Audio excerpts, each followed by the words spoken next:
తెగుళ్ల కాలం సమీపించబోతుంది. ఈ లోకం క్రీస్తు విరోధి పాలనలోకి వెళ్ళబోతుంది.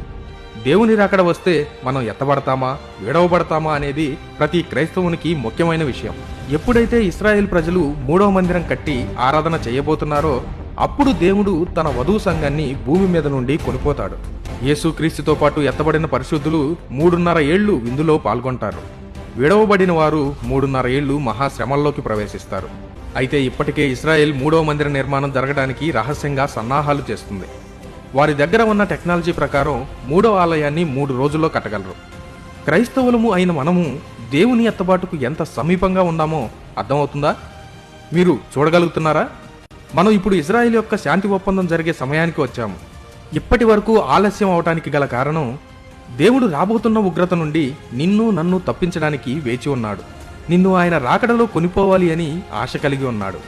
నిన్ను రక్షించాలి అని గాయపడిన హస్తాలతో నీ కోసం ఎదురు చూస్తున్నాడు. సిద్ధపడి దేవుని చేత రక్షించబడి దేవునితో యుగయుగాలు జీవిద్దామా? లేక ఇంకా ఈ లోకాన్ని ప్రేమిస్తూ విడువబడి శ్రమల కాలంలో అంత్యక్రీస్తు పాలనలోకి వెళ్దామా?